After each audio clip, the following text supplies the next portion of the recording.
Buenos días, buenos días, good morning and welcome. My name is Raquel Largo. I'm the Scottish office at the British Embassy in Madrid. And you have options available for interpretation. You just have to select in the bottom bar. This event will be recorded, and I want you to encourage to use the chat, which is open from this very moment for your opinion, questions, and suggestions. Please take note that we are in a virtual world, and networking opportunities are very limited. So we are willing to hear about you. So contact us or our speakers. And now I'm delighted to invite Jordi Laguarda, Director for International Trade and Investment, to join me to start the agenda. Jordi? Good morning, Raquel. Good morning, everyone. Buenos días a todos. Buenos días a todos. I'm delighted to be here today to have the chance to welcome our Galician and Scottish friends on behalf of the British Embassy. My name is Jordi Laguarda. I'm the Director of the Department of International Trade for Spain at the Embassy in Madrid. And first of all, I would like to thank all the experts for joining us this morning. A special thanks go to our contacts in the Xunta de Galicia and from the wider Galicia healthcare ecosystem, the Scottish Digital Health and Care Innovation Centre, and the National Health Service Scotland. And of course, I don't want to forget the companies who will be presenting, and also the excellent DIT and SDI team who successfully managed to put together an exciting program like the one that we have today. For this opening, I would like to share with you three main ideas. The first one is to emphasize the very special bilateral relationship between Galicia and the UK, which has so many close commercial and cultural ties. As you know, Galicia and Scotland have already worked together in research programs related to health. And today, there's the perfect opportunity to build more on this, as we are going to hear from healthcare experts and companies from both countries. The second idea is to highlight more than ever the need to have a solid but also very flexible healthcare system that continues to provide much needed care. We live in a continually changing world, and our health systems have faced one of the most challenging situations in their history. Also, there's a clear trend to keep patients out of the hospitals and care for them in their homes instead. And in addition to it, we need to address challenges related to aging, chronic disease, and of course, sustainability and the environment. Finally, I would like to encourage you to make the most of this session and identify synergies and areas of cooperation for Galician and Scottish companies to form stronger partnerships.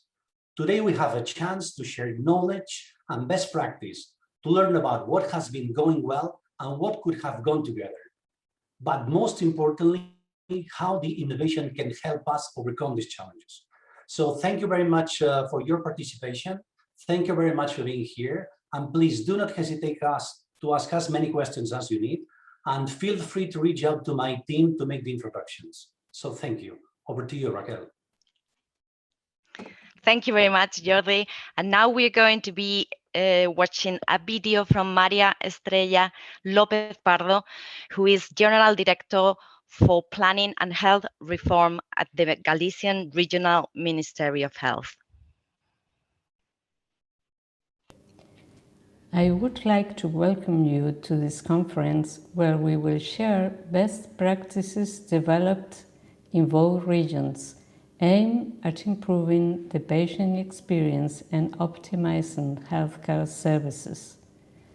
In recent years, Galicia has made significant progress in the development of its healthcare system. It currently has a strategic plan to strengthen primary care based on a comprehensive care model. We want to position our experience as a clear reference in the national and international context. In this line, we are working to develop patient-centered services and a balanced governance model between primary care and the hospital, which provides professionals with autonomy in decision-making and therefore innovation. The healthcare sector in Galicia is in the full process of digital transformation. However, we need to move faster by integrating technology, talent, and clinical practice. The electronic health record must fully deploy its communication and management capacity oriented towards clinical processes or pathways for the continuous improvement of the quality of care. The pandemic COVID has demonstrated the potential of remote monitoring by digital means in primary and hospital care. Evidence indicates that non-face-to-face medicine helps the practitioner and activates patients to be more responsible and proactive. The development of community nursing encourages the care of the compensated patients at home. In addition, the system is favoring the creation of spaces to share and discuss the most complex clinical cases and shared care in real time through telemedicine. We can even measure patient experience through new technologies in real time. In the end, we have great challenges ahead of us, but there are also great opportunities that can be used to move forward faster. We hope that this meeting will contribute to knowledge sharing and will lead to new projects where organizations working together can join forces. Thank you for your works, and I wish you an exciting journey. Thank you so much for that. And it's now time to travel to Scotland. I would like to invite Professor George Crooks from the Digital Health and Care Innovation Centre. Good morning, George. Good morning, and thank you very much for inviting me and colleagues from Scotland to join you, albeit virtually today. I'm going to introduce 3 Scottish companies, and you're going to hear very little from me, and I'm sure most people will be very pleased about that. COHESION Medical, Waire Health, and MyWay Digital Health are going to inform you a little bit about what they do and how they go about their business. But for me, just a few thoughts to kind of position today's event. I mean, clearly, who would have thought in Christmas 2019, when we heard about a virus emerging in a city none of us had probably heard of in China, that our lives would be transformed in the way they have been from then until now. And we've learned many lessons about our health and care system, about the aspirations and hopes of the citizens in Europe and our own regions brought about by the pandemic. It's transformed all of our lives. It's certainly challenged the way we've been able to deliver health and care systems globally, and particularly in Europe. And at the moment, as the UK is entering the 3rd wave of the pandemic, our health and care systems are under pressure again, even although immunizations are at a very high rate. So people, particularly our politicians who have been talking about light at the end of the tunnel, we are emerging from the pandemic into normal again.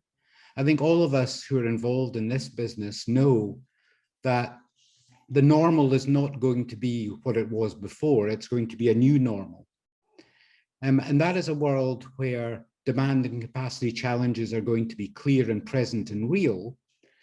But it's also a world where our citizens are now using digital tools and services as part of their day-to-day lives. Who would have thought we'd have been celebrating birthdays, Christmases, special occasions with family members using these types of technologies? Who would have thought we would have been doing more and more of our shopping online rather than going to big department stores? That's the new normal. And that is why digital is increasing in use and utility across health and care services. But no one of us, no one company, no one organization, no one region, no one independent member state within Europe has got all the answers. And therefore, events like this are fundamentally important because the future is all about collaboration. It's about sharing knowledge and experience. It's about playing to our strengths. It's about getting companies to interact with other companies, to collaborate, to develop new and innovative and next generation solutions. And we're going to hear a little bit more about that today. So I'm not going to spend time by flattering my colleagues from Scotland. I'm going to let them introduce themselves and talk about what they do. So first of all, can I hand over to COHESION Medical and Ewan Cameron. Ewan. Thank you, George. Let me bring up my screen. Hope everyone is able to see my screen now.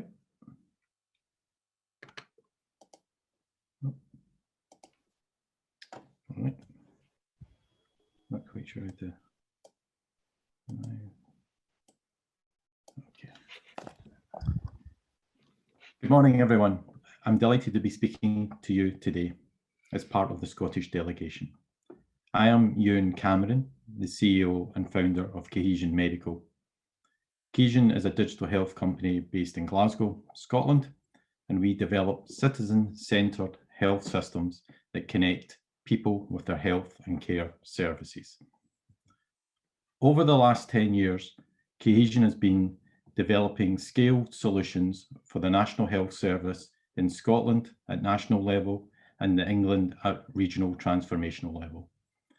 Our technology enables data interoperability, which means the ability to connect data across apps, platforms, devices, and sensors. While our early detection systems are used across cancer, long-term conditions, and dementia. We have won several innovation awards over the last 10 years, and were selected as top 10 UK digital health innovator with global potential by Innovate UK.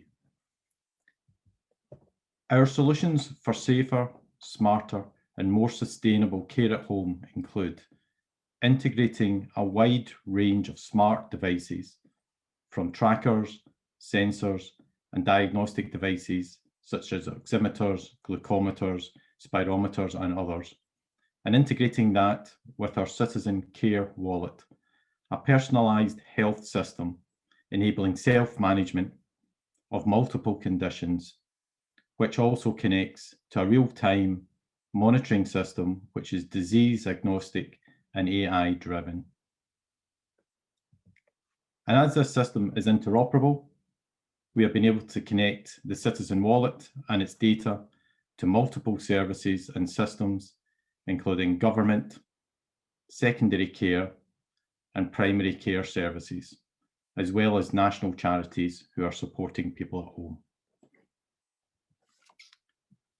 Two examples of our solution in use are in NHS Scotland and NHS England. In Scotland, our system is used for rheumatology at home to improve patient outcomes and reduce workload in staff, reduce waiting lists, as well as generating more than 1,000 times more data than the previous traditional approach that was adopted in routine clinical care. Meanwhile, in England, our system is being used for co-managed care planning. That enables patients to maintain their own personal citizen health record, adapted to allow health and social inclusion and accessibility, and integrated with multiple primary care systems, as well as being one of the first companies to have a statutory UK government system integration as well. This work is also based on the Open AIR platform, Open Electronic Health Record platform, as a means to create a single source of clinical truth. As you can see, our system allows citizens to access and contribute to their own personal health record. This lets citizens connect their whole life journey, from birth, maternity, to end of life and death, and all the health experiences in between. We are currently working with several partners around the world, from Japan, from mainland Europe, UK, and to the USA. We would love to collaborate with Galicia and Spain and share our learnings with you and help us build better health experiences for everyone. Thank you. Ewan, thank you much for that. And not only did you showcase very well what your company does, but you've demonstrated the key importance in the future about data. It's how we can understand the lived experience of citizens and how we can allow citizens not only to make better health and well-being choices themselves, but equally importantly, how we use that data to meaningfully deliver health and care services for the future, more in the community, to allow people to function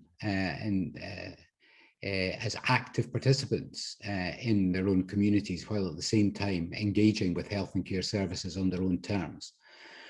And what's interesting is that we have worked with Galicia for many years, and as has been mentioned earlier when we heard from colleagues at the start of this webinar, that the ICT infrastructure that Galicia has been investing in and developing over the years is all focused on delivering services the way that you and your company is configuring things for the future. So hence the reason that Scotland and Galicia would be very good partners in driving this type of agenda forward. So we'll come back to this a little bit later on, but I'd like to now bring our next Scottish company into this. It's Waire Health. Over to you, Dave. Thank you, George. Just try and get my deck up.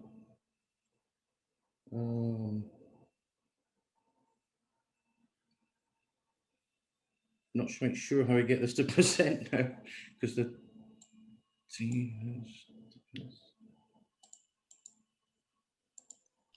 Okay. Hi, Dave. Do you need something? Can you share your presentation? Is that showing now? Yes, I think so. Everyone can see the deck? Okay. Good morning, everyone. My name is Dave Harangi. I'm the CEO and CTO of Waire Health. Waire make wearable monitors. For a lot of this today, I'm preaching to the converted, but this is the image a lot of us have of how elderly care is administered in the home. And as most of us know, that is very often not the case.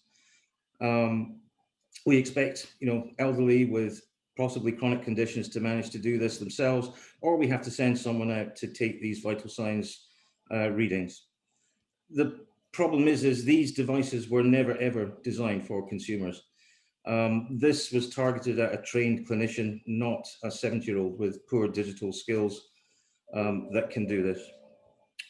So lack of monitoring generally leads to higher rates of hospital admissions and reduces the ability for people to live independently in their own homes. These are UK numbers, but they're pretty similar across the planet. 53% the increase in emergency admissions that came from people aged over 65, 65% the proportion of emergency bed days occupied by patients aged over 65, and a colossal amount of money to admit and treat these patients. The problem is not going to go away. It's the rate of increase is increasing, as I'm sure we all know. Populations are aging globally, and this is only going to get worse. So Waire have a solution. We design autonomous monitors. They have no buttons, no displays. They just monitor. You don't have to do anything, and the device will pull back the data we need to help reduce admissions and improve recovery time when you have had a surgical or other intervention. It's worn on the upper arm. Most people forget they're wearing it. It's about the size of a credit card. And we believe if you have had something like a surgical intervention, a hip replacement, and you're sent home, you should be monitored continuously. People that are medium risk or have a high probability of something going wrong, wear it intermittently. It's like a checkup, but we're doing it the whole time. Again, we build usability into our devices. It's not just for the patients, it's also for the people that are running the platforms and caring for the patients.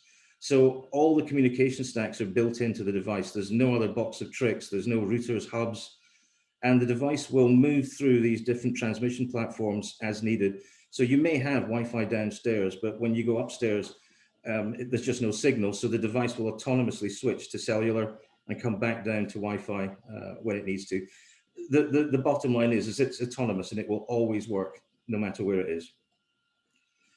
We measure a wide range of parameters, and we do this. I'm not going to go through all of these, but many of the parameters that we need to be measuring are generally can be used for prediction as well as cure.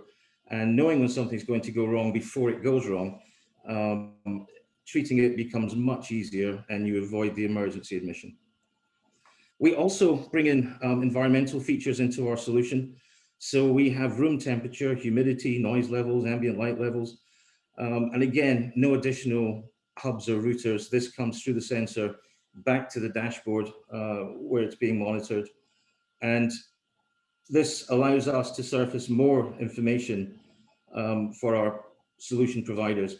So for example, you'll get toilet frequency. If we see that increasing, perhaps that's a urinary infection, perhaps it's something worse. We look at falls and fall prediction. You can see 12 near misses in the lounge. Perhaps it's time to remove the rug. But the bottom line is prediction and prevention is always better than cure. So surfacing more information from our sensors is what we help our partners do. Again, we can look at mental health insights. You know, are they socially isolating? Are they not going out, not eating, perhaps not going to bed, poor sleep quality? Again, all of this, the sensor surfaces that information. So our partners, we do not believe that one size fits all. There are many solutions out there that have merit, and we just help them improve with additional data. Again, these are generally dashboard companies that have existing monitoring capability, but you know, we're always looking at new solutions that people are coming up with, and we will happily help them develop those solutions further out. Again, the device comes with many different SKUs. You pick what you need, and we let the customer decide where the right use case is for the particular device. And that's me. So we would love to partner, help other solutions in Galicia. And if you would like to have more information, please get in touch. Thank you. Dave, thanks very much indeed. And again, another good example of how we are transforming how we think about delivering healthcare, moving from where we've been in the past 50 years. We focused on treatment and post-event care, picking up the pieces and trying to put things back together again. Whereas I think we are all now focusing on how we move into prevention and anticipation. And if people become unwell, and people will continue to become unwell, and chronic conditions are part of our day-to-day lives, how we can manage these without interrupting people's lives as much as we can is really the key to success. And Dave, like others on this call, are on that journey, and it would be good to keep moving in that direction together. And one more example of that is from the Scottish company, MyWay Digital Health. I'm going to hand over to Scott Cunningham, who has been ploughing this furrow, Scott, it would be fair to say, for a number of years. And also you're very familiar with the European stage, having worked with myself and colleagues on a number of European projects over the past years. Scott, over to you. Thank you very much, George. So yes, I'm Scott Cunningham. I'm from the University of Dundee and MyWay Digital Health. MyWay Digital Health is a university spin-out company that we formed about 4.5 years ago. But a lot of the work that I'll present today is based on a track record of about 15 years of development work. And as George says, we've worked on numerous European projects to take this forward. So just to give you a bit of background, we develop computer systems for diabetes management. We are looking at other long-term conditions, but our main focus over the last 15 years has been diabetes. And we've developed a number of websites and platforms for healthcare professionals, and more recently for people living with diabetes. So My Diabetes MyWay is a platform for patients and carers. It has all sorts of information content, including leaflets and interactive videos, links to external content, and it's actually been live since 2008. We have won a number of awards, including the European eHealth Adoption Award from the European Conference in Malta in 2017, and more recently we've won some health tech awards as well. This is just some examples of what our site actually offers. So this is our front page, and if you're somebody wanting to find out more about diabetes, you can click through and find information about how to manage your feet and foot care if you're living with the condition. And we have a number of videos. This example here gives an overview of diabetic eye disease and explains to people that they should have their eyes screened at least once a year. We also have online structured education, allowing people to, if they are perhaps newly diagnosed with type 2 diabetes, to find out more about the condition in a structured format. So finding out about the different lifestyle factors and medications that they may be using. But where our systems become more interesting, certainly to me, beyond the content that's provided more generically, is where we link into the electronic healthcare records. So the previous speakers have talked about interoperability, and we've been linking into the Scottish Diabetes Healthcare records across primary, secondary and tertiary care for since about 2006. And this gives us a fantastic resource, a shared electronic records that previously only the healthcare team could use, but now patients can access it as well. We'll give you a bit of a tour. This has been live since December 2010, and we have over 32,000 active users at the moment. Anybody with diabetes in Scotland can use this, and this is just some examples of what they can see. So they can see their basic lifestyle information. They can look at their laboratory blood tests, and this example here shows how this person's HbA1c has changed over the course of time. So people can look at when medications have changed and what impact that's had on their blood test results. And we also provide tailored content. So if this person has a specific diagnosis concerning their eye, we can link through to information from the main part of the website that is relevant to their condition. Again, some of the speakers have talked about linking with device data and providing data from devices. That's a key part of what we collect from the patients themselves now. So this is just one example of activity data that we collect from Fitbit, amongst other trackers, and it allows us to then link in that traditional healthcare record information that the healthcare team provides and link it into information that the patient is collecting at home. We also collect patient-reported outcome measures, so people can contribute and share information with the healthcare team.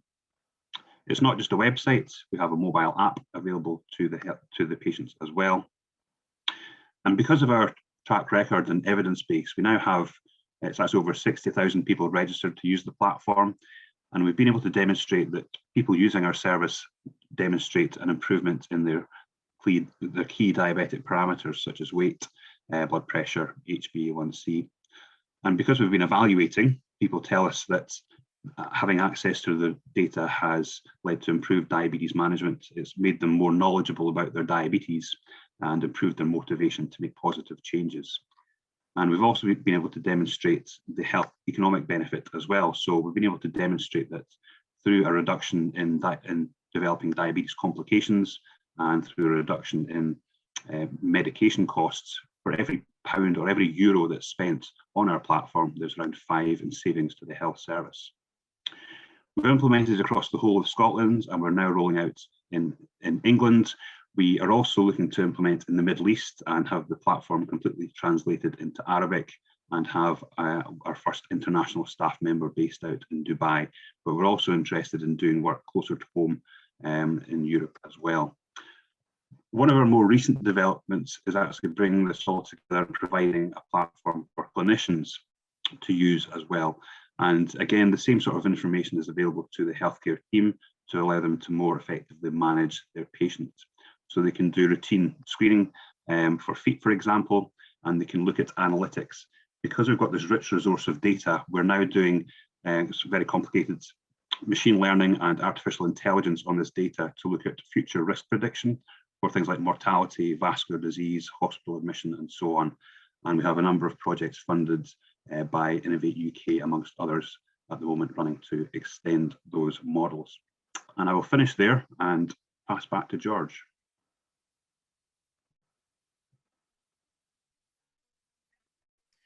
Scott, thank you. Thank you very much for that. As you can see that there is an emerging story that you've heard from the three companies presenting. So we've seen products which not only manage illness real time, but are also now focusing on the key aspect I mentioned earlier about prevention and prediction, and how we use that data to better support our citizens in their daily lives, but at the same time, also using that data to support health and care service planning for the future. All of that is going to be more and more relevant as we move into the next phase of the pandemic and try to recover our health and care systems. So what about the future? The future, as we see in Scotland, I think is very similar to colleagues in Galicia. We're looking at a system which is becoming more and more integrated, but a system that is going to remain under pressure because not only has waiting times for clinical services increased because of the pressures of the pandemic over the past 16 months or so, but also we're aware that there are a significant number of our citizens who are sitting at home, who are not presenting to the system for a number of reasons, who are going to knock on the door of their doctor over the coming months, presenting further down the course of an illness than would normally be the case. And therefore, for the next 4 or 5 years, we're going to have to look at new and innovative ways of delivering services that are fit for the future. So next generation services for us are no longer a luxury to think about. They're a necessity to plan and to deliver. And to do that, as I said earlier, it is really all about collaboration. It's about understanding what each of us has to offer, to recognize we're not in competition, that the future is about collaboration. It's about developing products that are useful to you and me and our families, playing to our strengths, understanding our markets and collaborating across the regions of Europe. So with that, I'd like to say thank you very much for listening to the Scottish presentations, and I'm going to hand back to Raquel. Thank you very much, George, not only for an amazing presentation, but as well, and all for all the companies as well for keeping slow for translation. Thank you very much. And now we are going to be back to Galicia. Me gustaría invitar a unirse a esta sesión Antonio Fernández Campa, gerente de la Agencia de Conocimiento en Salud ACIS, y a Javier Quilmes del Río. Bien, buenos días a todos. Muchas gracias, Raquel.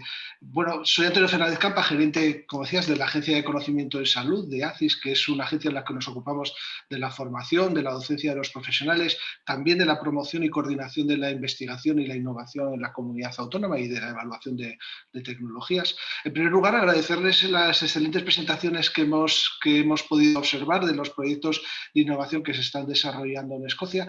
Estamos seguros que son únicamente algunos ejemplos de los muchos proyectos que están llevando a cabo y gracias también a la Embajada Británica por la convocatoria de esta jornada que nos permite intercambiar y compartir experiencias, y esto siempre es algo muy, muy interesante y muy enriquecedor. Bueno, Galicia somos una comunidad autónoma con 2.700.000 habitantes, un 25% de nuestra población tiene más de 65 años y el Servicio de Salud, el Servicio Gallego de Salud, es una entidad que presta la asistencia sanitaria a prácticamente toda esta población, para lo cual contamos con 40.000 profesionales, 14 hospitales y 466 centros de salud distribuidos por nuestra geografía.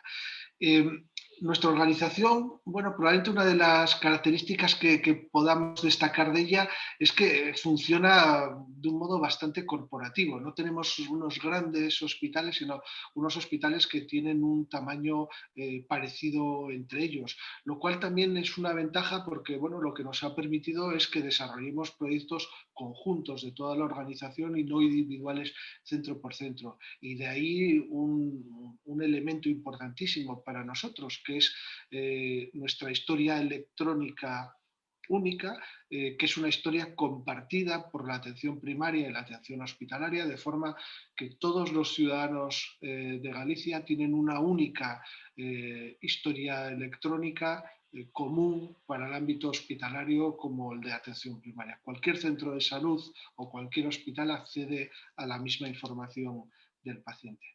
Con este sistema, pues cada día 17.000 profesionales de hospitales, de centros de salud y también de residencias de mayores están accediendo a esta historia clínica electrónica, y con ello hay 184.000 accesos aproximadamente cada día a la imagen también de los pacientes.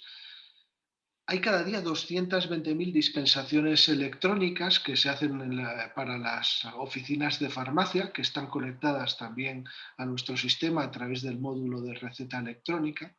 Y por tanto es un sistema en el que, bueno, pues la historia aparece como elemento central y que nos ha permitido extender y aplicar otros proyectos, algunos de los cuales se va a comentar hoy en esta jornada, sobre todo lo que se refiere a la teleasistencia de los ciudadanos o plataformas que pueden permitir un mejor control de los pacientes y una mejor accesibilidad también de estos. Para poder contarles esto con más detalle, a continuación van a intervenir, nos acompañan responsables de 4 empresas que han desarrollado y están desarrollando con nosotros proyectos de innovación. Son las empresas Ladra Sistemas, Validea, Silverlogi y Envita Activiza. Los proyectos de innovación que hemos desarrollado en Galicia, tanto en el ámbito de atención primaria como hospitalaria, pues hemos formalizado contratos, pues más de 300 contratos con empresas aproximadamente. Y empresas de todo tipo, pequeñas empresas, startups, medianas empresas y también con multinacionales.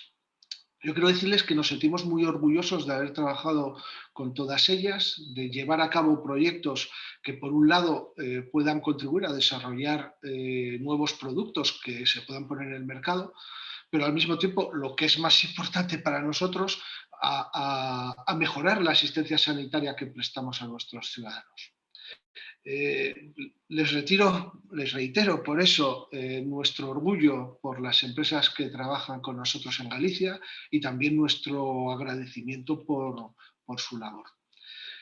A continuación va a intervenir Javier Quiles, que es el responsable de sistemas y tecnologías de información dentro de un área sanitaria, que es una de las personas que ha trabajado de forma clave en la implantación de estos proyectos y fundamentalmente en la implantación de la compra pública de innovación en el Servicio Gallego de Salud. Por eso les dejo en muy buenas manos para que puedan seguir con esta jornada. Javier, cuando quieras.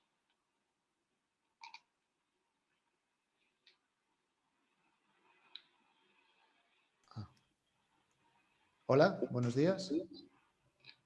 Buenos días, Javier, te oímos. Sí, ya me escuchas. Good morning everyone. Well, quite happy to be able to participate today in this bilateral event. I would like to explain, most of the things that about our systems in Galicia have been explained by Antonio. We have been working hard for the last 15 years to build a global infrastructure that works at regional level. Hello, yes, sorry, now I can see my image. So I would like, just to put some highlights in 2 projects that have been launched in the last 3-4 years that I think they are quite important for us in the evolution of our systems. One of them is Estrella, is the telemonitoring system that we have built on a regional architecture basis. That means that we have one platform that is able to integrate with solutions from different vendors and is an access point for integration of the information that comes from different solutions and vendors is a contact point to get this information into our electronic health record system. I think this is quite important to be able to integrate new solutions and be ready for building an ecosystem of solutions. This project is oriented to patients that are in a chronic condition or that are suffering a illness process that must be monitored by healthcare professionals.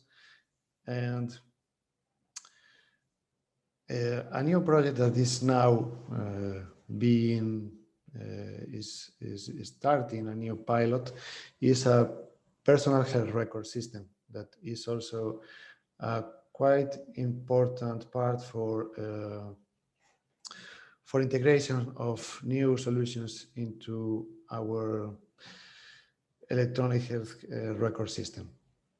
With these two projects, we are opening doors for integration of new solutions.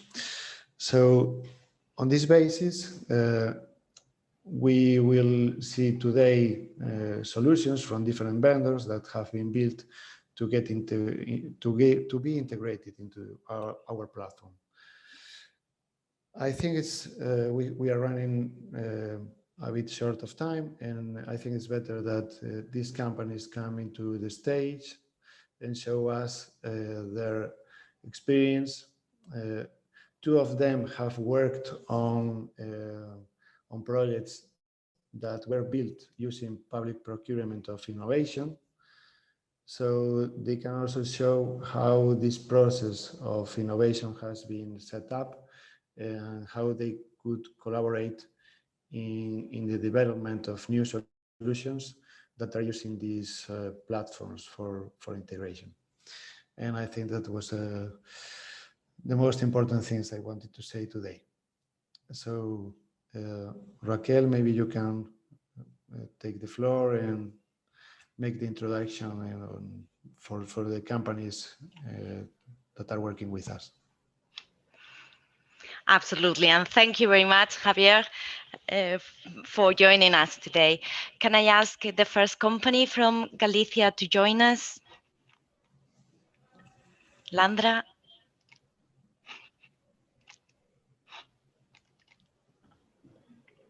Gracias.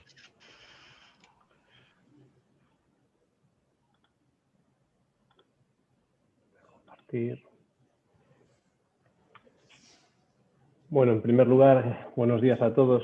Estamos muy agradecidos por poder presentar nuestra plataforma, dadas las gracias a ACIS y al Sergas por contar con nosotros.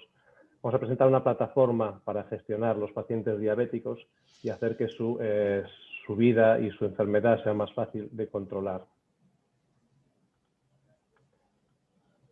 En un escenario tradicional de control de la diabetes, en el día a día de un paciente diabético se utilizan hojas de control en las cuales los pacientes escriben los resultados obtenidos con un sistema fácil y comprensible de compartir en la información entre el doctor y el paciente. Es un sistema muy claro para que el doctor pueda visualizar la información y compartir sus conclusiones con el paciente de una forma sencilla. En un escenario más realista, la información que se registra en la hoja no está bien estructurada como sería deseable. El doctor debe de realizar una serie de cálculos para obtener los resultados que está buscando y al final las mediciones se descartan, descartando con ello una valiosa y muy enorme cantidad de información. Hablando ya de números en el Servicio Gallego de Salud, como decía Antonio, el Sergas tiene aproximadamente 2,7 millones de pacientes, de los cuales 345.000 de ellos tienen diabetes. De estos, el 98% posee y utiliza de forma habitual un teléfono móvil y el 70% de ellos utiliza Internet en sus tareas diarias. Es por ello que los usuarios potenciales de aplicaciones de automonitorización ya utilizan de forma habitual los teléfonos móviles y tienen un perfecto conocimiento de estos y de las pantallas para obtener la información. Además, los sistemas de salud ya disponen de la infraestructura necesaria para almacenar esta enorme cantidad de información y cada paciente es usuario habitual de ella. En una aproximación más moderna a la utilización de las plataformas, los pacientes registran de forma directa sus datos en los teléfonos móviles. La plataforma SIPAZ de gestión del paciente diabético transforma estos datos en información útil y con el formato esperado para cada uno de los interesados. Los profesionales interactúan a través de una aplicación web con una interfaz de usuario muy amigable. Pero no es necesario que toda la información se introduzca de forma manual y activa por el paciente. La información puede obtenerse de forma automatizada a través de diferentes orígenes de información, mediante un completo sistema de integraciones. Aplicaciones móviles de salud, medidores de glucosa o relojes inteligentes. Entre las principales ventajas de nuestra plataforma podemos citar las siguientes, que no es un simple diario de registro de niveles de glucosa e inyección de insulina, sino que también se registra actividad física, el tipo y la cantidad de ingesta alimentaria y cualquier acción que pueda ser importante para el diagnóstico. La información almacenada va a permitir obtener mejores conclusiones a los profesionales y poder consultar información pasada en caso de ser necesario. Una mayor visibilidad de la información mejora el concienciamiento y el compromiso del paciente, basándose en notificaciones de eventos y refuerzos positivos sobre los buenos hábitos. El profesional posee, además de datos en bruto, información procesada, con lo cual disminuye el tiempo necesario para analizar la situación de un paciente. SIPAZ obtiene la información de diferentes sensores, aplicaciones de salud, información de sistemas de información de terceros, a través de un motor de integraciones muy completo. Realiza varios cálculos importantes para el paciente con diabetes. Almacena esta importante cantidad de información, así como la ingesta de calorías, las recetas y notificaciones de asociaciones. Y da la posibilidad de poder consultar la información de diferentes formas. La plataforma de gestión de diabetes de Landra y de Sergas está formada por dos componentes. Una aplicación móvil disponible en iOS y Android, que dispone de cuadros de mando totalmente adaptables, gestionándose mediante un sistema de logros y medallas y registrando toda la información de niveles de glucosa, inyección de insulina, ingesta, alimentación y actividad física. Además posee una importante y muy utilizada calculadora de indicadores. Un punto muy importante de nuestra plataforma es la posibilidad de utilizar la aplicación como un perfil de usuario cuidador, es decir, aquella persona que tiene que ser responsable de uno o varios pacientes diabéticos, bien sean sus hijos o sus padres, o cualquier otro personal relacionado. La aplicación para doctores o para profesionales es independiente de la plataforma en la cual se ejecute. Tiene una visualización sencilla por paciente con toda la información importante, basada en el estándar internacional AGP. Se puede visualizar información para un periodo concreto o la evolución en las últimas 2 semanas, que es lo que más importante tiene el paciente. Además de que los resultados aparecen en tiempo real en el momento en que se van recibiendo desde los distintos sistemas de integración para diferentes objetivos. Sin más, agradecer vuestra atención y tener nuestros programas, con nuestras direcciones de correo electrónico y sistemas de contacto. Muchísimas gracias a todos. Muchísimas gracias, Juan Luis. Can I ask now Manuel from Validea to join us? Thank you. Oh, yeah. Let me share the presentation. Okay. Buenos días. Hello, everyone. My name is Manuel Gandarella. I am project manager in Validea. Thank you for the invitation to participate in this event. Validea is an IT company established in 2002. We have been working in healthcare and public administrations for the last 20 years. And, hello, you can hear me? Okay. We have currently projects in Spain, but also in Denmark, Switzerland, US, and Panama. In Spain, we work in healthcare projects in the most of regions of Spain. And we have been collaborating with the Galician service for the last 20 years. Today, I'm gonna to show you two recent collaborations that we have with the Galician Health Service. Both are closely related because they are related with the use of mobile technologies in healthcare and primary care. First case is M-Saúde. M-Saúde is the translation to Galician language of M-Health. M-Saúde is about assessment of mobile technologies. It's obvious that the current use of mobile technologies offers a big potential to define new service models in primary care, and we have seen some examples today. But it's also obvious that we need to implement any kind of assessment processes or procedures to ensure safety and quality of those technologies. The last years, there are several organizations that start to use this kind of assessment frameworks in order to evaluate mobile apps and also devices. MSOD is an initiative promoted by a new initiative promoted by the Galician Health Service, where we tried to innovate, focus on data federation and also in interoperability. We have worked together in this project in order to define the first version of the Sergas and Health Assessment Framework, and also to develop a new software platform to support the implementation of this framework. So MSAUD is also a platform.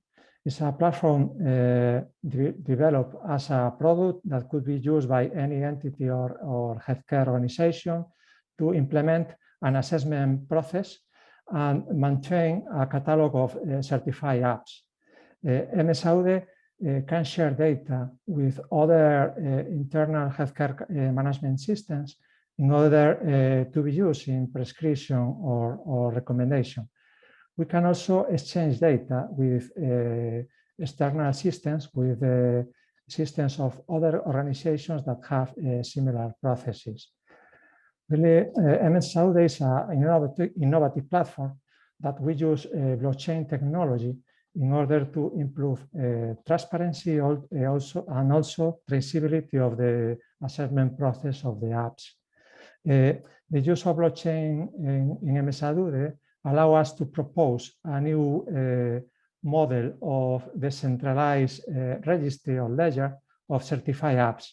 We have developed several smart contracts that could also be used by external organizations from their own systems. Second case that I would like to show you is Sergas Mobile, Sergas Mobile in English. Sergas Mobile is for me a great example of the use of mobile technologies in primary care.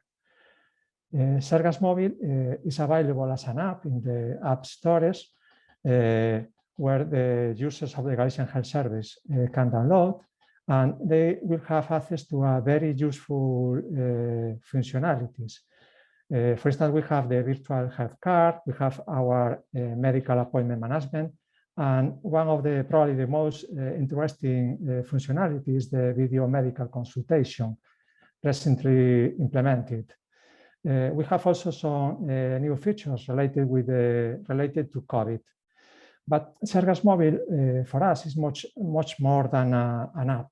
It's because it's also a platform that has been designed under the approach of to be a single access point to the most Sergas health services. For instance, from Sergas Mobile, we have access to the platforms that Javier mentioned before, like the PHR or the telehealth platform. We have also information about health, recommendations, notifications, etc. We could say that Sergas Mobile is our technological approach to deliver primary care services under the approach of anywhere, anytime, to anyone by using mobile technologies. And that's all from me. Thank you very much for your attention. And I'm sorry about my English or Galician with a Scottish accent, not sure. Thank you, Manuel. That was perfect accent. Okay. Can I invite now the following company, please, Francisco? Hello, everybody. Thank you for the invitation. Thank you for all the colleagues present today. Buenos días a todos. Voy a presentar mi pantalla primero. I'm going to share this first, sorry. Okay. Okay. Let's try. I have here, but it's not. Okay. Well, sorry, I have the presentation here, but I cannot. Francisco, let me try to It's use. here. It's here. It's here. I think it's here. Okay. Let me Thank try. you. Presentation mode. All right. Okay, it's okay. Some feedback. Yes. Okay.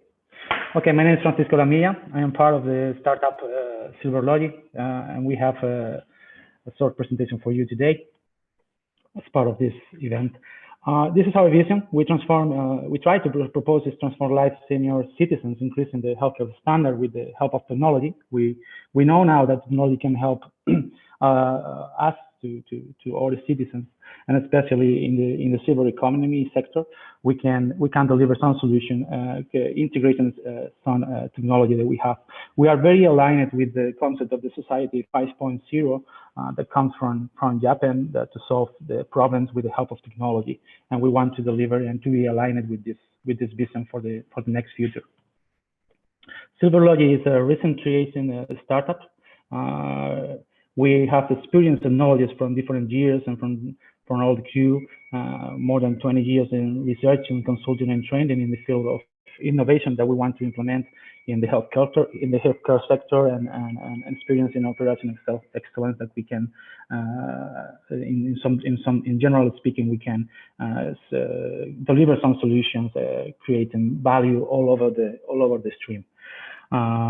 We develop and coordinate a lot of innovation projects with several spin-off, and we get a lot of experience and knowledge too with partners and mentoring the startups that we work with them and help to develop and grow with them together using artificial intelligence or IoT or big data or whatever enable that we have today in technology.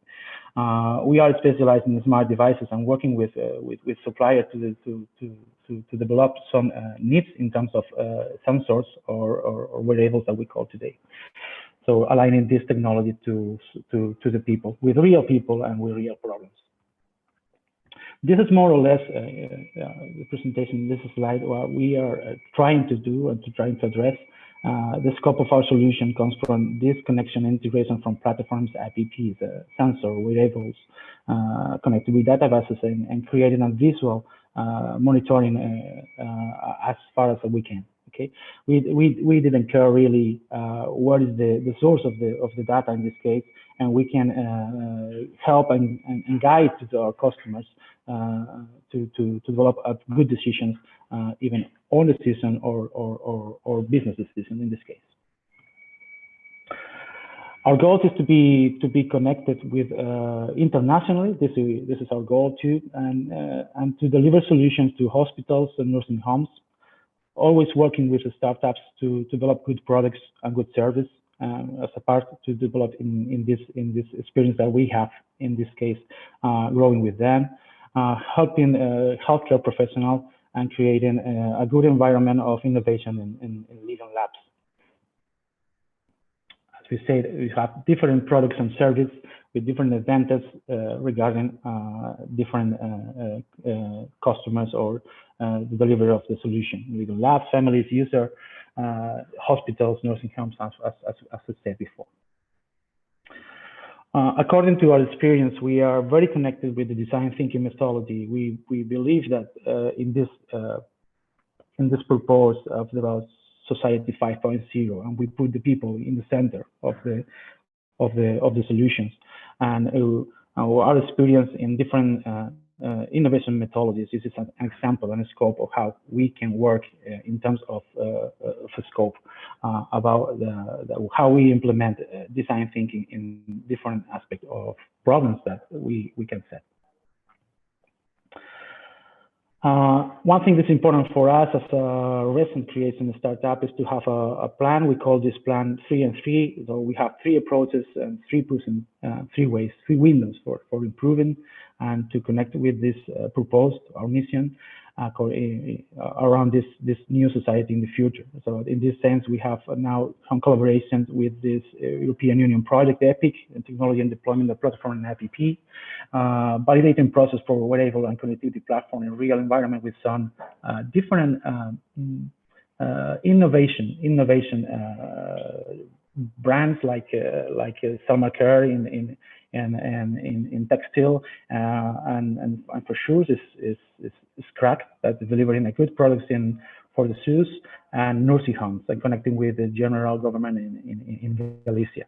And the last one is the platform integration between customers and wearable suppliers and developers that we are integrated for AHA, Empowering Innovation, as a part of the cluster of Galician health. And I think it's all. Thank you for your attention. We are very happy to be here and to connect in the future with the rest of the colleagues and to know and to have this alignment together for this future society. So I come back to you, Raquel. Thank you so much. Thank you very much, Francisco. And finally, I would like to invite Noelia to know a little bit more about Envita. Hola, ¿qué tal? Buenos días a todos y muchísimas gracias por la oportunidad de presentar nuestro proyecto de Envita. Voy a compartir pantalla. Entonces, un segundito para ver si se ve. Perfecto. Muy bien. Bueno, pues mi nombre es Noelia, soy la CEO de la startup Envita. Somos una startup de innovación social y nacemos a finales de 2019 con el propósito de apoyar a través de soluciones digitales la transformación de los servicios de cuidados de larga duración dirigidos a personas mayores, con un foco en atención centrada en la persona y sobre todo que nos ayude a abordar estos cuidados desde la promoción de un proyecto de vida con sentido. Bien, como hemos comentado, ¿no?, a lo largo de todas las ponencias, estamos hablando de que nuestra sociedad, la sociedad europea, española y gallega en concreto, es una sociedad muy longeva. De hecho, estamos viendo que la sociedad gallega es una de las más longevas a nivel mundial. Nuestras orensanas, las mujeres de Orense, tienen una esperanza de vida media de 88 años y bueno, creo que algo estamos haciendo bien, ¿no?, aquí en Galicia. Esto supone un reto, ¿no? 3 millones de personas ya necesitan en nuestro país algún tipo de cuidados o apoyos. Estamos hablando de que ser longevos conlleva grandes retos, ¿no? El primero de ellos es que 2 millones de personas viven solas en España. Ya sabemos que la soledad no deseada es uno de los disparadores de situaciones de fragilidad y dependencia. Y por otro lado, otro de los retos que tenemos encima de la mesa es nuestro modelo de atención en residencias, ¿no?, que bueno, pues, ha quedado en evidencia que tenemos que avanzar tras todo lo sucedido en pandemia. Bien, ¿qué es lo que hacemos en Envita? Bueno, pues nosotros en Envita queremos ser un agente de cambio, ¿no?, y aportar alternativas a estos problemas. Nos gustaría abordar la vejez, no solo desde la atención a la dependencia o a la enfermedad, sino también desde, como mencionaba antes, desde el enfoque de abordar proyectos de vida con sentido. Porque solamente así podremos, además de vivir más, también vivir mejor. Y para ello nosotros, ¿cómo hacemos?, ¿no? Pues nos centramos en el enfoque de desarrollo de soluciones digitales que creen experiencias donde las personas mayores sean las protagonistas, favoreciendo la atención personalizada y añadiendo una nueva dimensión tecnológica a los cuidados. Nuestras soluciones se dirigen a entidades del sector de la atención a personas mayores y es un sector que conocemos muy bien. Aquí veis un timeline con nuestra evolución en el sector. Somos emprendedores sociales desde el año 2005, en el que comenzamos nuestro proyecto con un nuevo modelo de residencias basadas en el modelo housing y la atención centrada en la persona.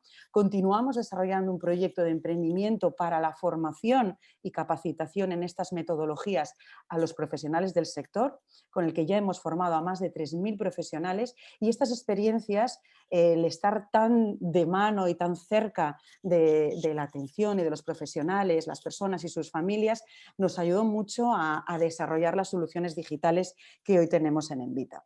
Son dos soluciones digitales, Envita Stories y Envita Plan.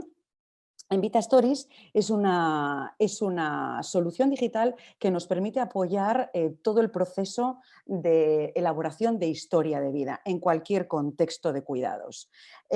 Nos permite acompañar a las personas mayores en esa experiencia única de recoger su historia de vida y, si queremos posteriormente, crear un libro de vida, y a las entidades les permite ofrecer un nuevo servicio terapéutico y atención personalizada basada en esa línea pasado, presente, futuro que se aborda con nuestra solución tecnológica.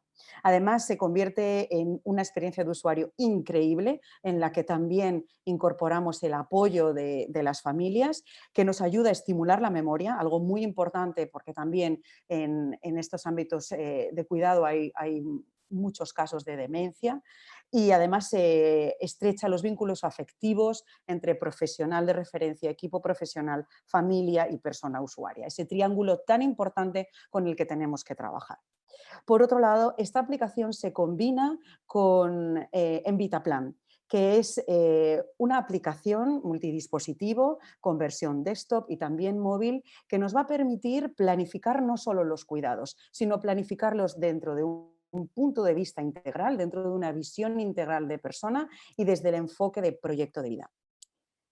Envita nace como una solución que pretende aportar un nuevo marco de intervención a las organizaciones que ofrecen cualquier tipo de cuidado o apoyo a las personas mayores. Estamos hablando de entidades sin ánimo de lucro, estamos hablando de organizaciones públicas y privadas, y estamos hablando de nuevos modelos de intervención que nos van a poder ayudar a desarrollar nuevos programas de acompañamiento ante la soledad no deseada. Nos va a ayudar a evolucionar nuestro modelo de teleasistencia hacia modelos más centrados en la persona, pero también nos va a ayudar a desarrollar el concepto de proyecto de vida de una manera empoderadora desde el punto de vista del envejecimiento activo y, por supuesto, como mencionaba antes, en el ámbito de la atención de los cuidados de larga duración en residencias, en domicilio, o también en colaboración con organizaciones que ofrecen apoyo a las personas y familiares con demencia. Muy bien, para nosotros, ya os comentaba que nacimos en el 2019, el año 2020 supuso un punto de inflexión, tanto para Envita como para nuestro propio sector, y para nosotros fue la oportunidad de desarrollar nuestros productos de la mano de entidades, ¿no? De la mano de entidades que son referentes y que ya aglutinan cuidados a más de 35.000 personas en todo el territorio nacional, con más de 300, con un ecosistema de más de 300 centros. Como veis, bueno, pues algunas de estas entidades son muy conocidas en nuestro país y hemos combinado los proyectos corporativos con entidades privadas como Domusvi, muy centrada en atención residencial, tanto en personas mayores como salud mental y discapacidad. En el ámbito también del envejecimiento activo también hemos desarrollado un proyecto corporativo con la fundación que ya está funcionando, y bueno, pues con Saraiva, que es nuestra empresa del grupo que ofrece también atención residencial, y AFAA, que es la asociación con demencia. Bueno, a lo largo de este año estamos ampliando nuestro equipo. Somos un equipo muy acostumbrado a colaborar con entidades. Eso es parte también de nuestra esencia, porque, como se comentaba al inicio, esto no va de competir, sino que va de colaborar. Y dentro de nuestro marco y nuestro ecosistema vais a encontrar siempre, y queremos sumar a más entidades del ámbito público, del ámbito privado, que nos ayuden, pues, a abordar este gran reto, ¿no?, que tenemos por delante. Así que os invito a colaborar con nosotros, a tener una conversación, para que, si de alguna manera este reto, que creo nos toca a todos, creéis podemos unir fuerzas y sumar esfuerzos, bueno, pues estoy a vuestra entera disposición para ver cómo podemos llevar estas metodologías y estas soluciones y facilitar unos proyectos de vida con sentido y calidad de vida a las personas mayores. Muchas gracias. Muchas gracias, Noelia. Muy interesante todas las empresas. Quiero invitar a todos los ponentes a la última parte de este evento, el debate, and I'm very, very happy to introduce Gisela García Álvarez, que es the Managing Director for the Galician Health Cluster, and she will be leading this debate. Buenos días.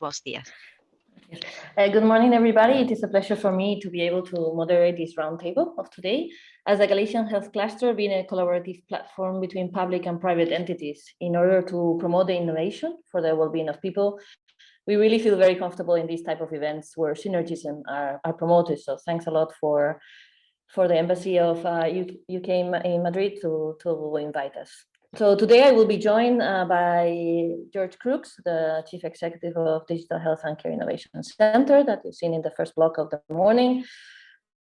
Donna Henderson, Head of International Engagement from NHS Scotland, from the Scottish side. And we will have Alfonso Alonso Fachado, Deputy General Director for Healthcare Management and Innovation from Sergas, the Galician Healthcare Service, and Patricia Fernández, Managing Director of Services Areas, Galician Agency of Innovation, GAIN, from the Galician side. Nevertheless, as Raquel mentioned, looking at the positive side of this virtual reality that we have now, I would like to invite all of today's speakers to join our debate at any given point.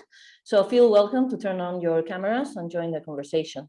For the rest of the attendees, we will welcome you to write your questions in either the chat box or the question and answer box. We will try to transfer them to the table, but due to the fact that we are a bit time constrained, if we are not able to answer today, we promise that we will try to webinar with your answer. So without further ado, I would like to kick off this conversation with some key points that I will throw to the roundtable to start the debate. And as I mentioned, please feel comfortable to join in any moment. So I would like to maybe start, since we finished with the Galician side, maybe start with the Scottish part. And I would like either George or Donna, whoever feels more comfortable, to tell us about new finances or purchases formulas for innovation. Like, for example, it could be public procurement of innovation could be one, but there's also contracting agreements or other formulas. So if either Donna or George would like to enlighten us of existing formulas for innovation procurement in Scotland.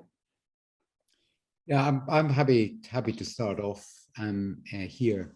I mean, clearly this is an area that we actually have collaborated with Galicia in the past, because as Spanish colleagues will know, Galicia was one of the regions at the forefront in Europe looking at the new innovative procurement methodologies.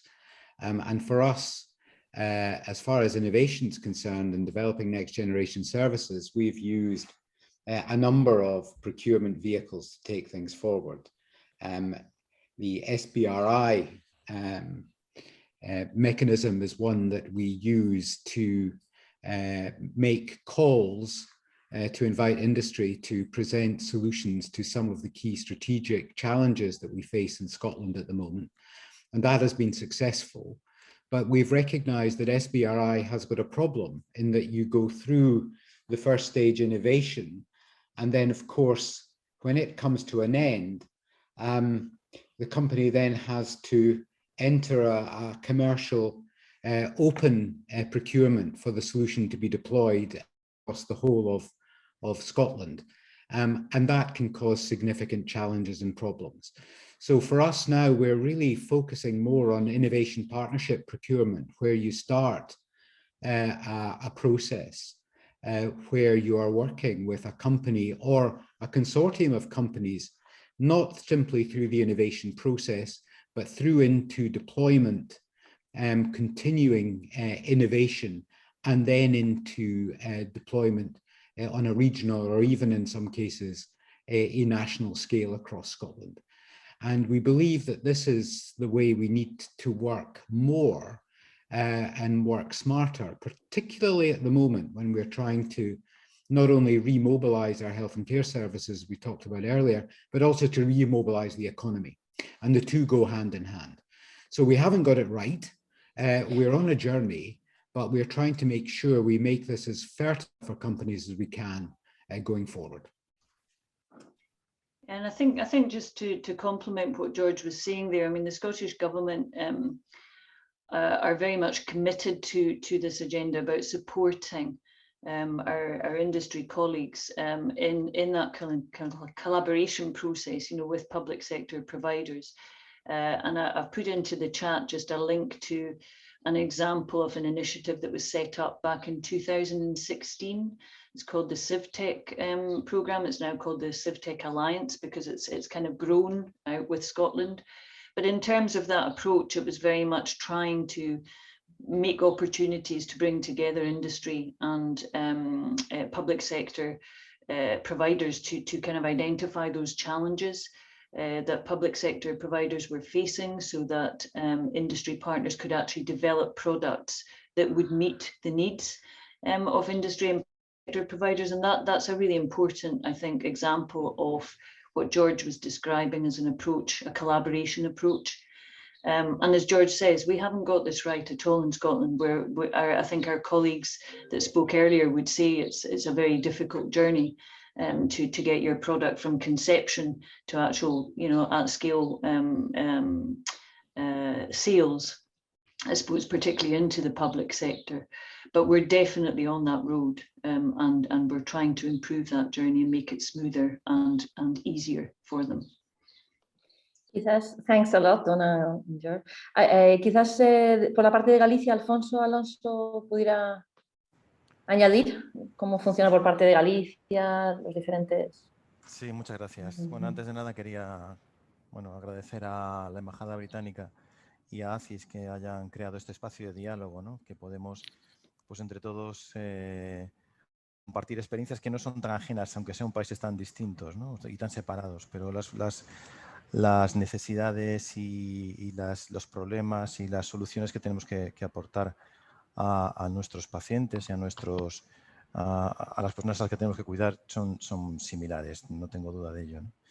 En relación con los sistemas de contratación, bueno, en Galicia siempre nos ha dado muy buen resultado acudir a procesos innovadores de contratación, ¿no? Fundamentalmente a la compra pública innovadora. Tenemos distintas formas de contratación, algunas son contratos pues, más tradicionales, pero yo creo que estoy convencido de ello, que lo que nos ha planteado una evolución en la atención sanitaria nos ha facilitado la implantación de nuevos procedimientos, la modernización de la estructura, es la compra pública innovadora. Ya en el año 2011, con fondos europeos de Innova Salud y Hospital 2050, se desarrollaron proyectos que estaban pues muy adecuados y muy personalizados a las necesidades nuestras, porque se veía que las soluciones del mercado no daban una respuesta completa a lo que nosotros teníamos, y por eso pues, se apostó por este modelo, ¿no? A partir de ahí pues hemos podido, ya lo dijo Javier Quiles hace unos minutos, hemos podido pues, crear una nueva historia clínica electrónica, hemos podido crear un punto de atención móvil, hemos podido desarrollar Telea, y esto ha significado un avance muy importante en nuestra forma de trabajo, ¿no? y en la forma de gestionar también los procesos asistenciales. Más adelante en Código 100 también, que es un proyecto también de hace unos 3-4 años, estamos apostando por esta vía de trabajo y este tipo de contrataciones, como digo, sí que modifica y actualiza y permite innovar, ¿no? Bueno, yo te digo que seguiremos trabajando en esa línea de esta línea de contratación. Muchas gracias.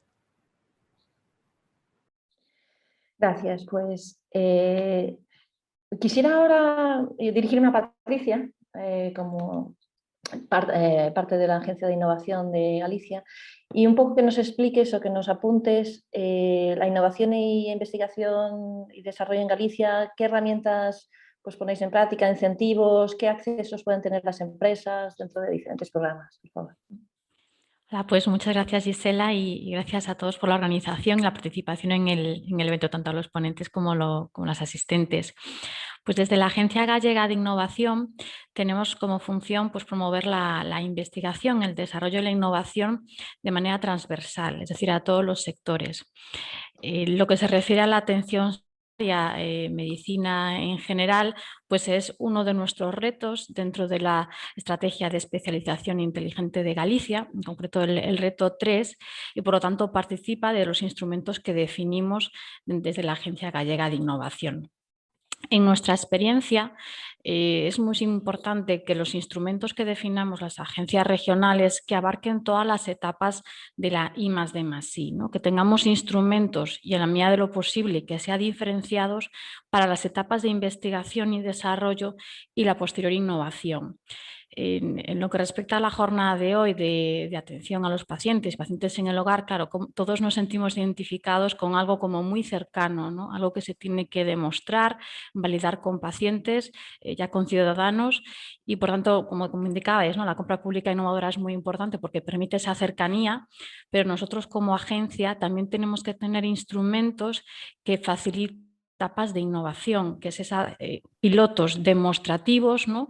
Ya con agentes de atención sanitaria, residencial o la ciudadanía directa.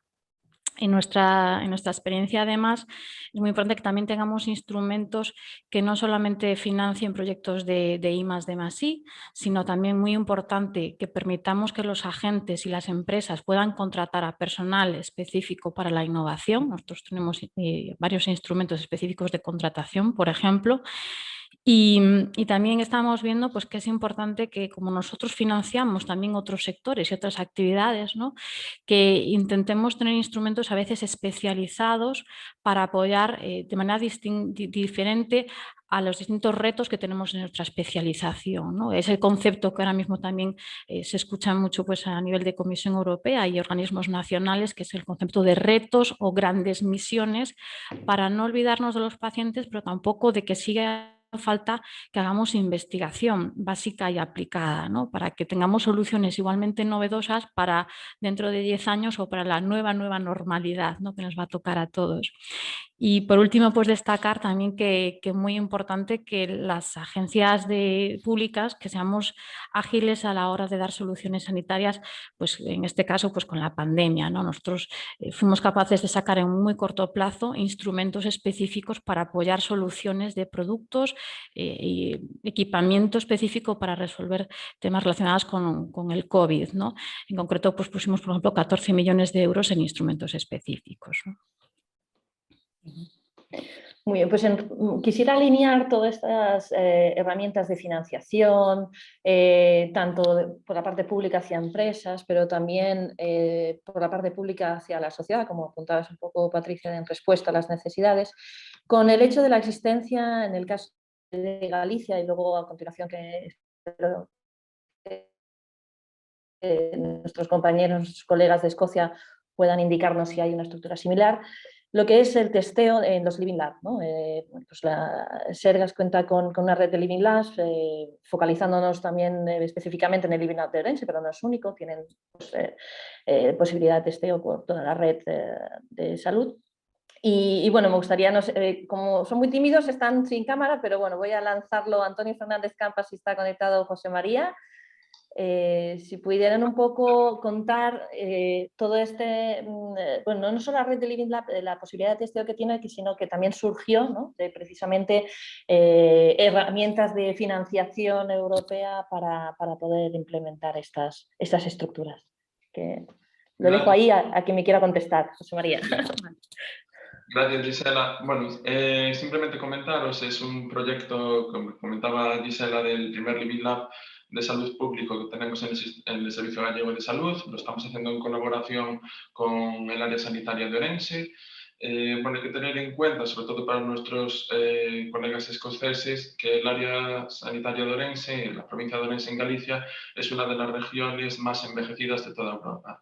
Entonces, bueno, consideramos que establecer allí pues, el primer Living Lab de salud pública donde las empresas pueden ir tanto al hospital como también en el futuro a los centros de atención primaria para testar distintas soluciones innovadoras, pues puede servir como un fomento de la I+D+I y sobre todo para la parte de las empresas pues una vía también de entrada pues, a ver si las distintas soluciones innovadoras que están ellos pues, desarrollando pues tienen cabida también dentro del sistema público. Hay que tener poco en cuenta, ¿no? Que nosotros no queremos ir más allá con la red y queremos que toda Galicia cuente pues con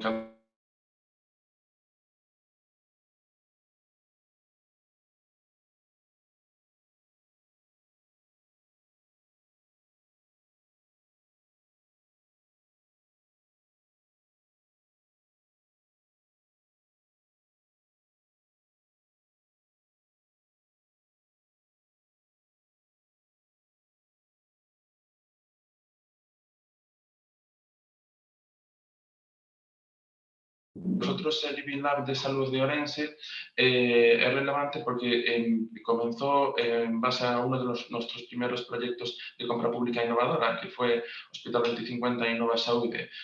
Gracias a este proyecto se financió la ampliación del Hospital Universitario de Orense, se construyó una ala experimental donde 2 de las plantas de esa ala pues se están utilizando pues lo que ahora es el Living Lab de Orense, ¿no? Entonces, bueno, desde el Servicio Gallego de Salud hemos apostado por estas 2 vías para fomentar la innovación, tanto la compra pública como la compra pública innovadora, como el modelo de Living Lab. Y de momento pues estamos muy satisfechos. Perfect. Maybe Donna, you can add, you were mentioning that you have a series of Living Lab. Maybe you want to add. I was just going to, yeah, I mentioned it in the chat, just to say that we have a number of, I suppose it's more organisations that adopt a living lab approach, including George's own organisation, Digital Health Institute in Scotland. So depending on the focus of the particular aspect of innovation, we have different entities that adopt living lab approaches. So we can make connections after this session appropriately.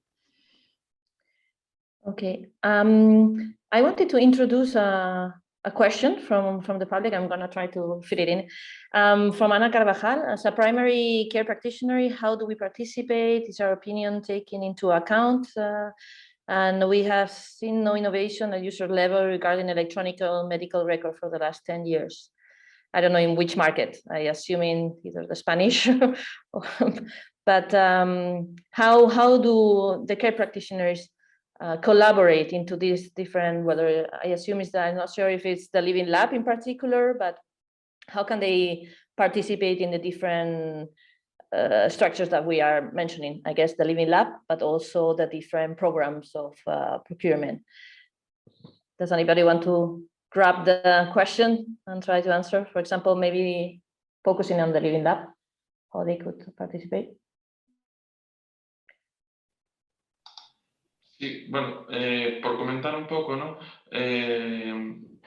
Aprovecho el tema de la pregunta que nos hace Ana, pues que básicamente es eso, ¿no? Que no queremos desde el punto de vista de los Living Labs que solo se centren en la parte hospitalaria, sino que también tengan en cuenta la atención primaria, ¿no? Entonces es importante involucrarlos también, porque bueno, la idea del Living Lab empieza muchas veces pues, una patología, ¿no? Es decir,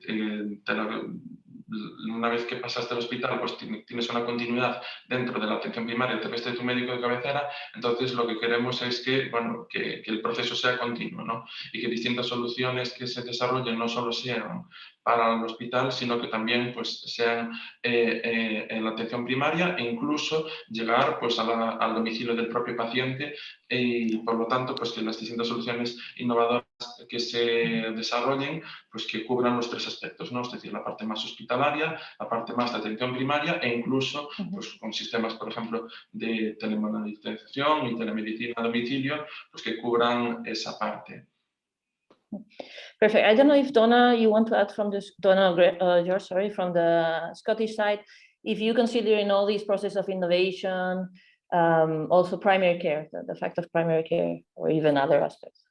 Yeah, I think the question is really very important, and the approach that we take in Scotland, and certainly the approach that my organisation takes, we've got a set innovation process and methodology that we use. And it's really focused on user-centered design. Because in the first 5 years of existence, my organization made a fundamental problem. We engaged actively with industry. We ran 160 projects. They were all very successful in their own right. But when you looked at what happened, how many of them were adopted at scale across the whole of our health system? Out of that, over 160, less than 5. And the reason was that what was happening is we were looking at solutions that were chasing problems. Now what we do is we articulate what the problems are within the healthcare system. And then we go on a journey of transformational service redesign, because it's although we're focusing on companies and their products today, it's really about solutions to wicked problems. And it's transformational change underpinned by technology. So the system we put in place in Scotland is to map the current system, articulate what the future system should look like, and how you get from the current state to the future state, and where technology can play a part. So everyone is around that table, from the patient, their family, to primary care, to secondary care, to the lady who cleans the hospital outpatient department. So you can understand everyone's perspective, because everyone is a player. And for an innovation to be scaled, everyone needs to feel they win. If I feel that I lose so someone else wins, I'm not going to be happy. And that is why in the healthcare system across Europe for many, many years, innovation was not adopted or was so slow and very expensive to do. So now that we've developed a new system and we've put a structure in place, as we heard in Galicia have now put lots of support into the system. We have done the same in Scotland with regional test beds and an innovation centre where we have got experts who will work with companies and with clinicians to make things work. We have a better chance of success, but we haven't got it right. And that's why working in collaboration helps, and giving access to both of our markets where it's appropriate is the way that the future is going to deliver for us all. Perfect. Thanks a lot for that input. I hate to be the party crusher, but I'm the one receiving we're running out of time. But nevertheless, I would like to invite everybody to continue this conversation in the future, whether it's email, getting together, making other gathering other this type of events, I'm sure. And for that, I would like to wrap up with the last question. At least it's obligatory for the panelists to answer, to the ones that were for the roundtable. What would, if you could only choose one, what would be the next step to continue this conversation in the sense of to collaborate to really establish these bridges? Donna, if we want to start with you, for example. The next step, well, I think as George and others have said, this is not a new relationship. This is one that's actually been going on for some time. Javier is right in the middle of my screen, and a good example of that is that we invited him over to speak at our national conference pre-COVID, when everyone was allowed to travel, to share what was going on in Galicia and look at how we could collaborate further. So I think from our side, it's about, continuing now that we are hopefully starting to get a little bit more space to start these conversations in earnest about some practical things that we can collaborate on. The big one for me currently is Horizon Europe, the new funding programme. There will be opportunities for all of the stakeholders on this current call to collaborate potentially in some new research and innovation funding proposals. So we would be very keen as a practical first step to look at opportunities for that, for example. Alfonso, si quieres añadir por parte de Galicia, ¿cuáles serían los siguientes pasos que...? Yo entiendo que yo, ¿no, Gisela? Sí. Hola, ¿me oís bien? Sí, te oímos, sí. Perdona, que estaba... sí, yo, siguiendo la línea que estamos hablando todos, yo creo que debemos continuar en esta línea, ya que está la puerta abierta y llevamos un tiempo, bueno, pues conversando.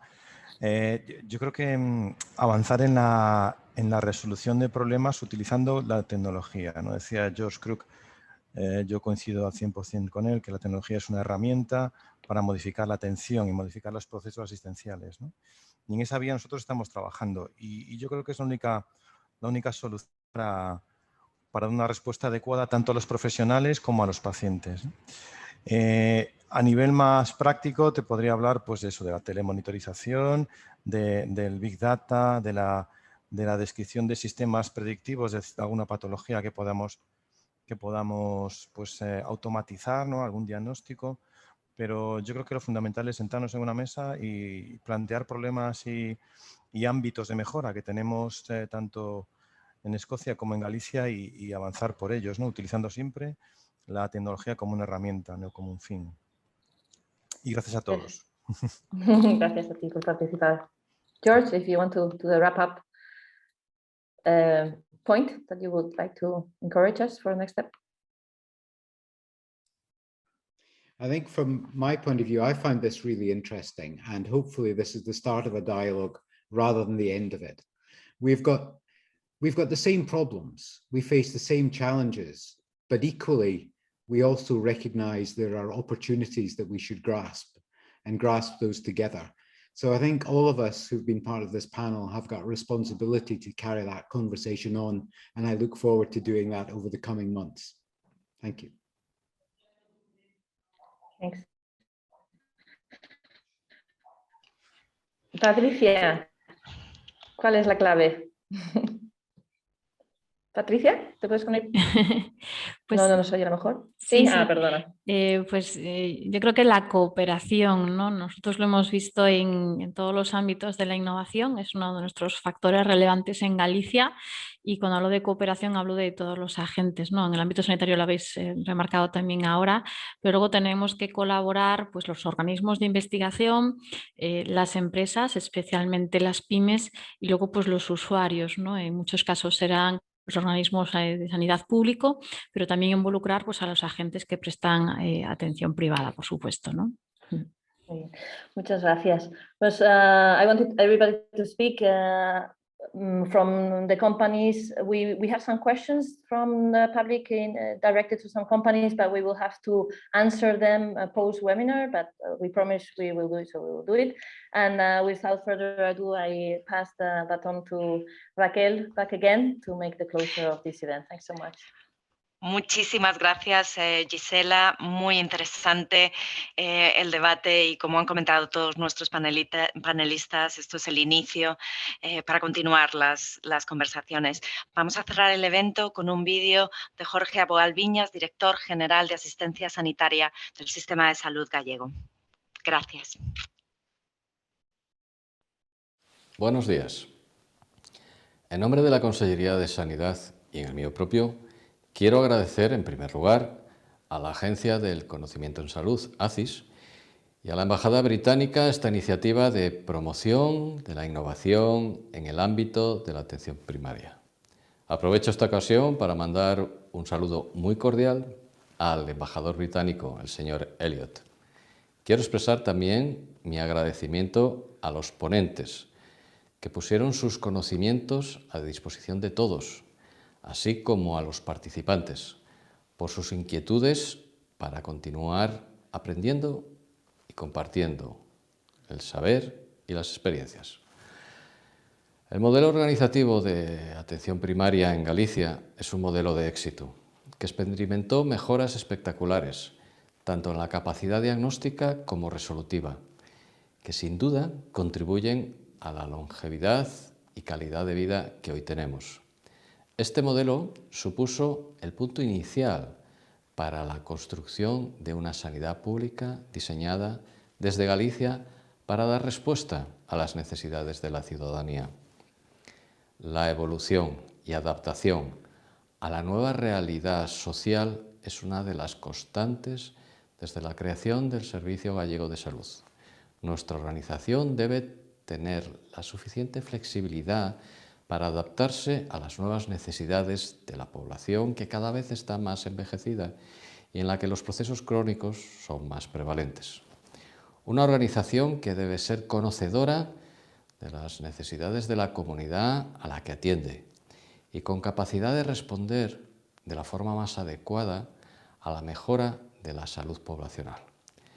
Desde la Consellería de Sanidad de la Xunta de Galicia pusimos en marcha diferentes estrategias destinadas a avanzar hacia una atención primaria adaptada a las nuevas características demográficas y poblacionales de los gallegos y gallegas, así como a los avances en el conocimiento científico y en la tecnología de la información y comunicación, que generaron un nuevo marco de actuación, tanto para la ciudadanía como para los profesionales.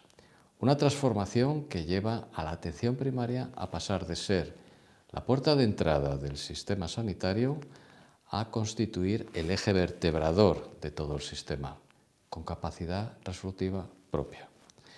Apostamos por definir procesos de desarrollo de la atención primaria a través del diálogo, la colaboración entre administración, profesionales y ciudadanía.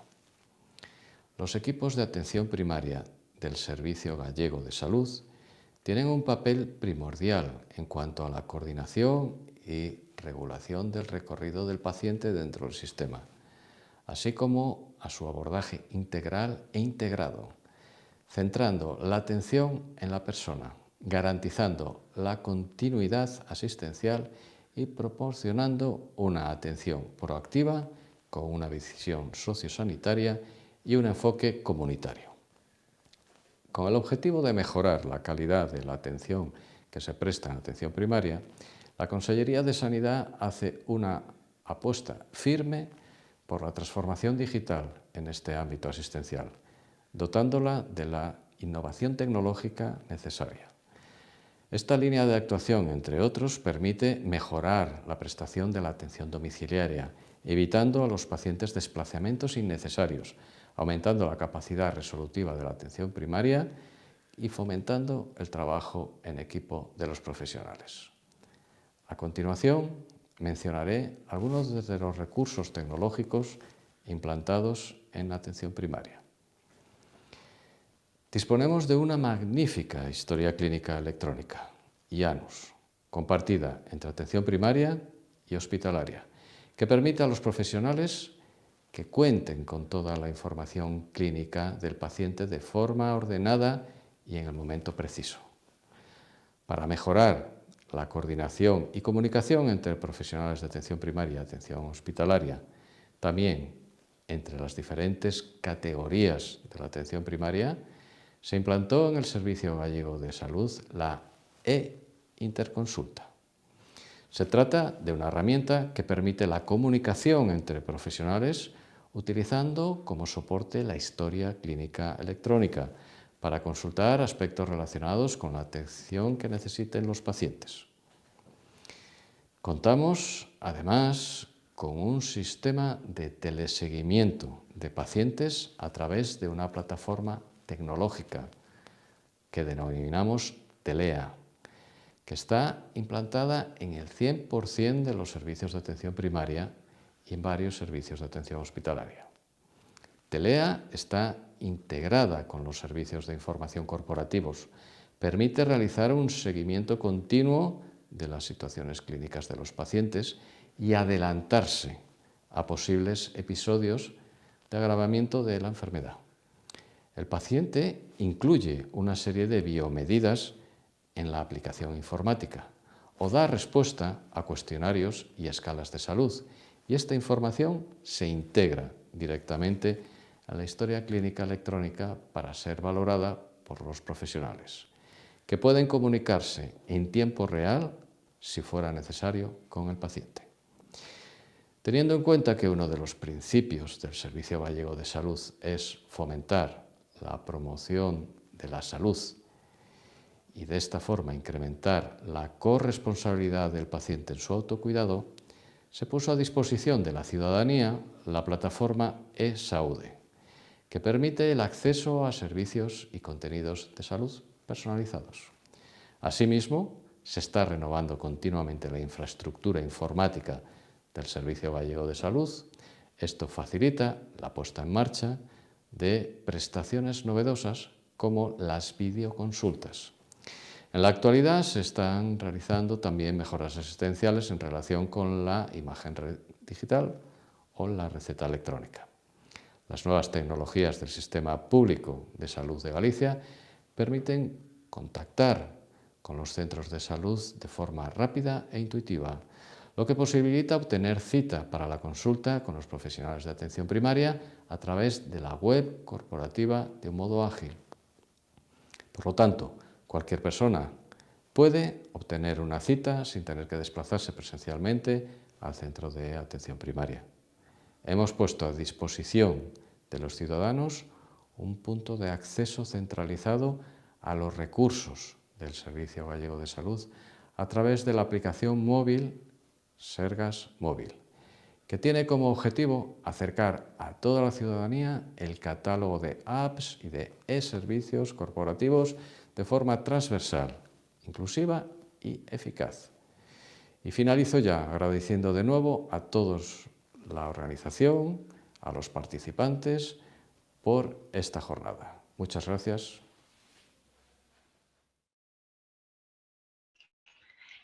Y finalmente, there's some final words from Scotland. Thank you very much all. Thank you very much. I'm aware that we have run over time, so rather than repeat all the messages, I would really like to just say special thanks to our colleagues at the British Embassy, and indeed our Galician colleagues and our Scottish Development International colleagues for organising this event, which I'm sure you will all agree is really just the start of ongoing collaborations and discussions about how we can work together more closely. And from that perspective, I would just like to say that we have a really strong commitment on behalf of Scottish Government to continue this collaboration, as we were saying. You can find all of the email addresses of the British Embassy staff in the chat if you go further up. And if you make any connections and follow up on anything that you've heard today, please do follow up with them and they will support you in making those connections. So I think on behalf of everyone here, thank you very, very much for your interest and participation and your involvement today. We very much appreciate it. Thank you.